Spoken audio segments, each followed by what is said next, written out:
It's like dealing with little kids. Don't hit your sister so much, and we'll give you a cookie. Just once in a while, hit your sister. Yeah. Okay, let's read this. The U.S. is ready to sign a peace deal if the Taliban abide by a promise to reduce violence. Do you promise to reduce violence? Okay, then we'll pull our troops out. Oh, you're right. Like anybody in their right mind actually believes that the Taliban is going to cut ties with terrorist organizations. And on a 7-day timeline, whatever. Let's read this. The United States and the Taliban are poised to clinch a deal that would see the withdrawal of U.S. troops and the start of peace talks between the insurgents and the Afghan government. Gee, wow, that sounds really familiar. It sounds like another period in time when we had a power vacuum and we'd pulled out our troops and we said, hey, if you guys promise to behave, we'll basically leave you alone. And it created a power vacuum and brought us back into this. Oh, my Lord.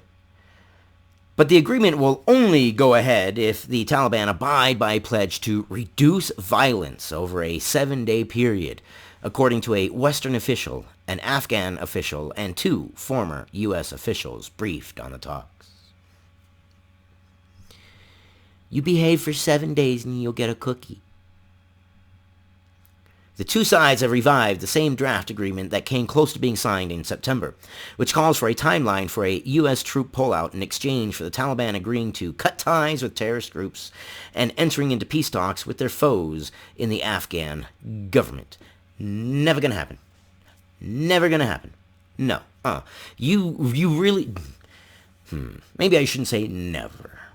The likelihood of the Taliban cutting ties with terrorist organizations that fund them and give them weapons is highly unlikely. Will they say they're cutting ties? Oh, yeah. Yeah. We'll cut ties. Yeah. Of course. Get your troops out of here. We'll cut ties. Hey, Jimmy, go get the guy we used to talk to. Let's bring the gang back together. Okay.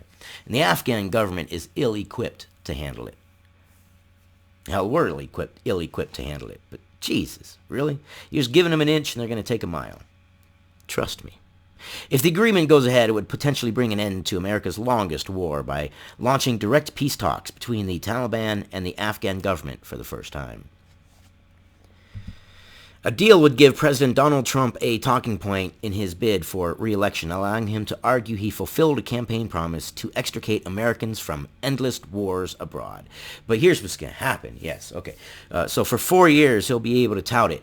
And then the very next president will inherit it, and all hell will break loose, and we'll find out, well, the Taliban has been secretly doing this and secretly doing that, and funneling money this and funneling arms that. I mean, come on. I don't believe the Taliban is genuine in saying that they want to enter into peace talks. Oh, they might enter into peace talks, but they'll use it as a smokescreen while they're secretly doing other stuff. I mean, they are too embedded with terrorists.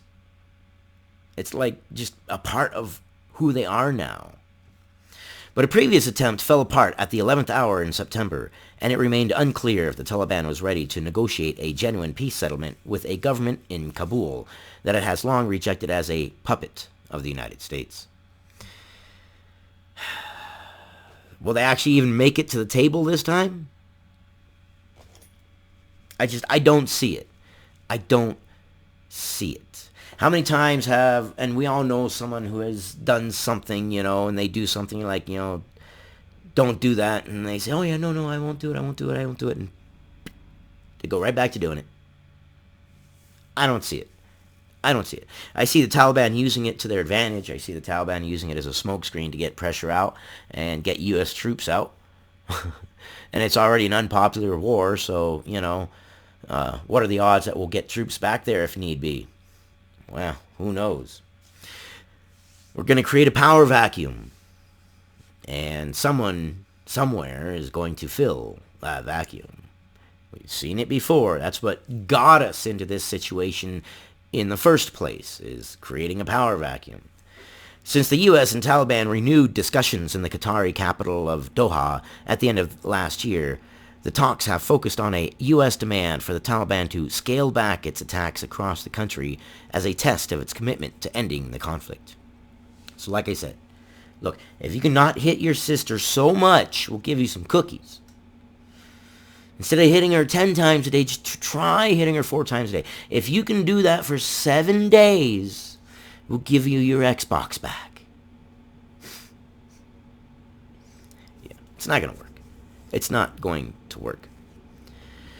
In an earlier round of negotiations, the Taliban rejected the idea of a full-blown ceasefire, and as a result, U.S. Special Envoy Zalmay Khalilzad,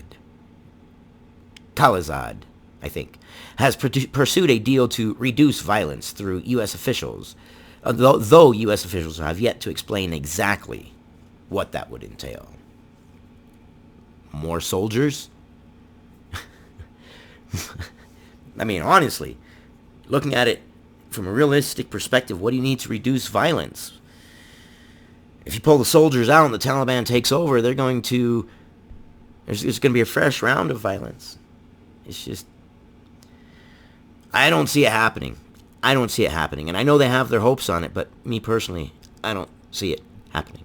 But I could be wrong, and I want your opinion as well. That's what this is all about. Breaking echo chambers and bubbles and changing opinions on things so somebody has a different opinion. If you think the Taliban is really serious and they're going to sit down at the peace talk table and they are really going to reduce violence for 7 days, just don't attack so much. Don't be such a prick.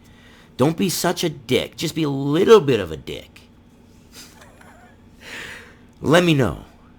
I love you guys. I will see you on the next one.